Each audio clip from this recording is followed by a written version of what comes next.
Today's video is for all of my freelance cinematographers and low-budget indie filmmakers out there that want to take their cinematography skills to the next level, specifically when it comes to camera movement. Now, today's tool is going to help you get more of a cinematic, for lack of a better word, image when it comes to camera movement specifically. I'm talking about a professional camera dolly system.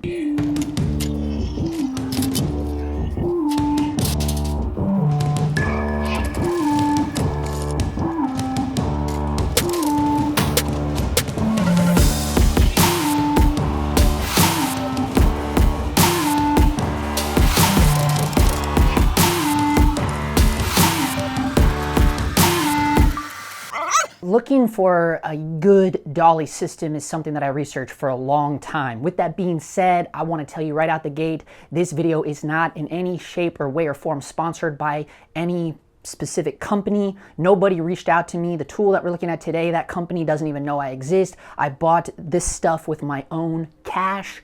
And yeah, so that's just, full disclosure right there. You guys know me. If I'm hip to something, if I'm passionate about something, I just like sharing it to the world. This specific company I found through my endeavors, through all the research that I've been doing. Now, there's definitely lots of different ways to go about, when you're talking about a dolly system. When I produced and directed my first short film about 5 years ago, a little film called You Have Arrived, it's streaming on Amazon Prime, link down in the description below, shameless plug, you know how I do. So John Schweigart was my DP on that project because I was directing and producing. This was 5 years ago, so back then he had the original Blackmagic cinema camera, the 2.5K, and he had a homemade dolly system where he could put the entire tripod onto the dolly itself, right? So the Carriage was essentially just a big square piece of plywood, and it had, skate wheels on the bottom, and then he could just throw it on some PVC pipe, which was on the ground. And I remember all of this because I wanted for the opening shot for You Have Arrived to be a nice, long, push-in shot, and I just ended up buying John like over 20 feet of that PVC pipe just so we could go pretty dang far for that opening shot. I want to plug John Schweigart again because he was here on the channel. He did a full series with us, like a 4-episode series of how he lights for day and night exteriors, not only when shooting on digital, but also when shooting on film. So again, I'm going to put that playlist down in the description below in case you're new here or in case you totally missed it. Homemade dolly systems is a thing. There's a great video that I think Premium Beat did, and NoFilmSchool.com kind of showcased Premium Beat's video on how to make the homemade dolly system, kind of like the same one that John had on You Have Arrived. I'll put a link to all of this stuff down in the description below. I'll have links to all the different products we talk about today and all of the different videos that I'm referring to kind of fast track your own research, if you're looking to delve into this dolly world. Moving from there, I had another friend who was showing me things that this company Glide Gear has on hand, and they have both systems. They make a system more like what I have here, and then they also have one that's more like John's where you can put your whole tripod on it. And those looked pretty good. The reviews were kind of mixed and matched on Glide Gear. And then of course there's the old original, the throwback Dana Dolly. The Dana Dolly system is kind of like the creme de la creme for, mid-tier level kind of dollies. And I say mid-tier because all of these dollies have one thing in common. They're all kind of the poor man's version of the true J.L. Fisher dolly that you see on big Hollywood sets, right? So that's all we're doing here. We're doing our best as low-budget indie filmmakers to get a smooth, solid dolly shot. Now, what I ended up finding was this company called RigWheels. They kind of took what Dana Dolly had already pioneered, and then they kind of put their own little twist on it and added some cool new features to the Dana Dolly system, and I'm pretty hip to it. I really like it, and I actually really like the RigWheels company as well. I'm going to put links to their YouTube channel down below because I went way back and watched some of their very early YouTube videos and kind of watched the growth of this company, and it's pretty cool. And what I took away from it is that the owner of this RigWheels company, and again, they don't know who I am. I'm not pitching them or anything. I'm just sharing my findings here, okay? But to me, what comes across is this is a genuine company, someone and people that really care about fellow low-budget indie filmmakers. For instance, this speed rail that I have right here, it is just bought from Home Depot. This is just 6-foot bronze closet rail, right? And I only know about it because RigWheels recommended it on their website for this particular dolly system. So right there was kind of like a good positive flag to me, saying like, oh, this company clearly doesn't care about squeezing every little dime out of their consumers when they're like recommending me to Home Depot for the speed rail to use with their dolly system, right? So to me, that's a good sign. And it works. I mean, this speed rail I picked up at Home Depot for like 20 bucks, and here we are. You know, I have 6 feet of awesome rail. If you really want to invest in some solid gear that you can have for quite some time, and it's going to look good on your gear list, it's going to look good for the client, it's going to have way better shots than anything you've ever seen done by a slider. Now, I know I just recently put out a video, you know, talking about those slider supports. Those are very cheap slider supports. The slider I had was very cheap. The heavier your rig gets, as you see here, like, you know, I've modified, this is just a Blackmagic Pocket Cinema Camera 4K, but I've modified it enough and built it enough, and plenty of people are doing this, to make their little inexpensive cameras as more of a cinema package as best as we can. I mean, I've done this with my GH5 even, you know, so this is a very popular thing. The problem is, the bigger you go with building your little indie cinema kit, is the heavier it gets, and you're gonna run into problems when it comes with, you know, your more go-to traditional tripod sliders, right? Because it's too heavy. You're gonna run into some pretty shaky footage. I don't care how good or expensive that little tripod slider is, it's never gonna be as amazing results as what a true dolly system like this is going to get you. I've been using it on the past 2 projects I've shot, a music video and a short film, and I'll also be showing you little grabs of raw footage that I captured with this specific system as well. Let's talk about some of the reasons why I went with RigWheels over like anything else. This system I really love. As you can see, the Carriage system is very similar to the Dana Dolly, but it's a little different. Okay, so first let's talk about the bottom of the dolly carriage. If you had a Dana Dolly, like something like you see here, this is with, you know, like you always see, the longboard skate wheels on the bottom. The difference between Dana Dolly and RigWheels is really how they've constructed this carriage. On the Dana Dolly there, you'll see that the longboard wheels are set up in a vertical fashion, and the rails just sit in between the wheels there. If you look here on the RigWheels dolly, they have a different setup. Their longboard wheels, first of all, they don't have as many. And they're also not vertical. They're put on the carriage horizontally. And how they've gotten away with doing that is because they've integrated with the longboard wheels some rollerblade wheels on the sides here. And there's a couple different reasons why they've constructed it like this. Actually, 3 very specific reasons why they've constructed it like this. The first one being, with this kind of setup with the longboard wheels and the rollerblade wheels, you're not constricted to only the round speed rail. That's one of the coolest selling points of this thing. Not only can you use it with the round rail, you can use it with angle iron, you can use it with square rail, all kinds of different rail, so that kind of opens you up for more options, right?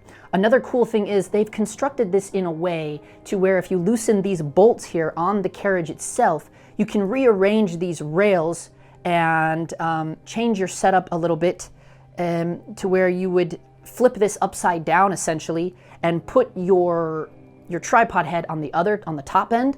So now you have it like this, and you could angle these rails any way you want and have a really cool table dolly, right? And you could even push these little rods like you see in these picture examples here, these, you know, however you want to configure this to loosen these bolts, push these little rods in together, and you could even create a table dolly that does like a crescent half moon kind of dolly shot, you know? So that opens you up for that as well. But another cool thing about it is if you are working as like a one-man band or a very limited crew, much like myself, I haven't really worked as a one-man band in probably like over 8 months, but it's usually always just me and another guy, right? So whenever I'm out there working, let's say we were out doing a location shot with the slider, and a lot of times what happens is you find yourself in this world where you have to move some things around. So you may have to take the carriage off and set it down on the ground.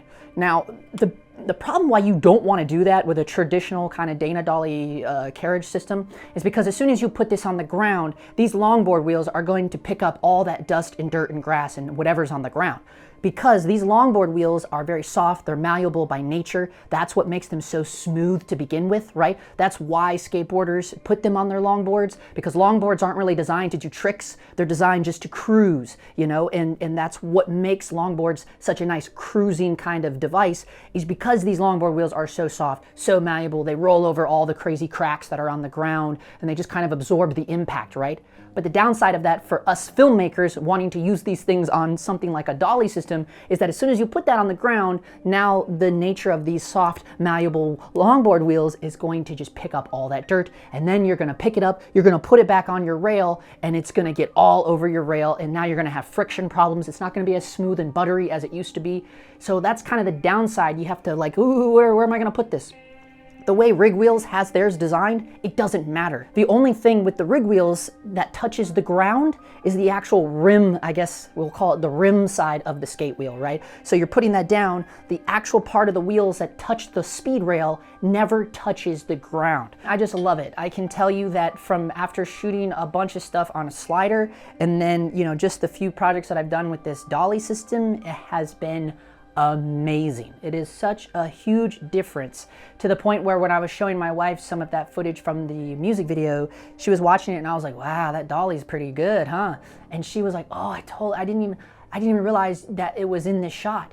And that right there I knew was the perfect sign to me that I had made the right investment, because anything that takes your audience out of the idea that, oh, your camera's actually moving, you know, because you never want to reach out and punch your audience in the face and go, hey, camera movement, you know, because that's kind of like the opposite of what we're trying to do, specifically in narrative filmmaking, right? So yeah, anything that glides very smoothly, you know, you're talking about the comparison between like a Pinto and a Mercedes when you're talking about sliders versus a dolly, right? Because this is, like I said, again, we're just trying to mimic what the pros are doing out there at Warner Brothers Studios on the JL Fisher, right? So yeah, I mean, I cannot stress this enough. These are very, very cool. I'll put a link to RigWheels' website down in the description below. I'll have links to all the different products I talked about, just so you can kind of gauge and check them all out. Glide Gear does have some very affordable options. If you just wanted the Carriage, you could pick this up. I think it's like $300 on Amazon Prime right now. Obviously it doesn't come with the tripod head, but this also is very cool because if you get the kit, it comes with different bowl adapters for like 75mm bowl heads and 100mm bowl heads. So there's that as well, but you could put pretty much any tripod head on here. And if you're worried about how do you balance this thing, you can pick up a little tiny leveler from Home Depot for like $2 or $3, and you just put that on top of your dolly carriage and you just push it from one end to the next and make sure it's a perfect way to see if you're leveled. And then it's just a matter of raising or lowering your stands, right? If you just had the money to get the carriage itself, and then you could completely build the rest of it yourself. If you go to rigwheels.com, here's another really cool thing. You can go to their website, they will tell you how to make your own end pieces, right? So you could literally build your own end pieces out of aluminum strut, and they show you how to do it in one of their old YouTube videos at the RigWheels website on their YouTube channel. So there you go. You know, if you only had $300, you could get just the carriage system, put whatever tripod head you already have onto your thing. What's cool too is if you get the full set, like I got it with the whole case, whatever tripod head you put on here, as you'll see here in this video, it just sinks down into the case. So you can store this. This is from my other tripod anyways, so this thing will just always live on this dolly carriage now, because I don't have to take it on or off when I have to put it back into the case. You just get the carriage itself for $300 and then build your own end pieces with aluminum strut and some pipe fittings. All stuff you could pick up at Home Depot for very, very cheap. Because that is one of the things, I was gonna do that originally, but then I saw like this was such a good deal that I got the whole system for. I just said, yeah, I'll just save myself the headache. Because the carriage system to me is the part that I didn't really want to build myself. Just because of so many reasons. You know, you want to make sure you get the right wheels. You want to make sure that you get a good top piece. I mean, it wouldn't be hard to do it, but at the same time, like, you just want something super solid. Like, and plus, this just looks way more professional when I show up on a gig. For narrative stuff, I don't think it matters as much, but you know, I do shoot a lot of corporate documentary style interviews and stuff. So that stuff, you always want to make sure that you have pretty decent looking gear. You know, I don't want to have like all this DIY stuff and you're shooting some big corporate gig. It doesn't always look very good, you know, especially because those corporate gigs are paying you way more than the narrative gigs. So they're gonna be like, this is what I pay for? You know, this guy's got this little turkey light, you know? And if you want to check out more behind the scenes on that short film and that music video that I recently shot, we do all of that over on the Dog Times Patreon. I give you guys like a straight up all access BTS pass. We talk about pre-production, we look at everything that happened on the day of shooting, and then we talk about post-production, color grading, making custom LUTs, all that stuff. But even more is we break down the lighting setups, we talk about the scene designs, the shot designs, what worked, what didn't work, what to do better next time, all of that over at patreon.com/JustinPhillip. As always, links down in the description below. Thank you guys so much for the support and watching, and we'll see you in the next one. For now, that is a wrap.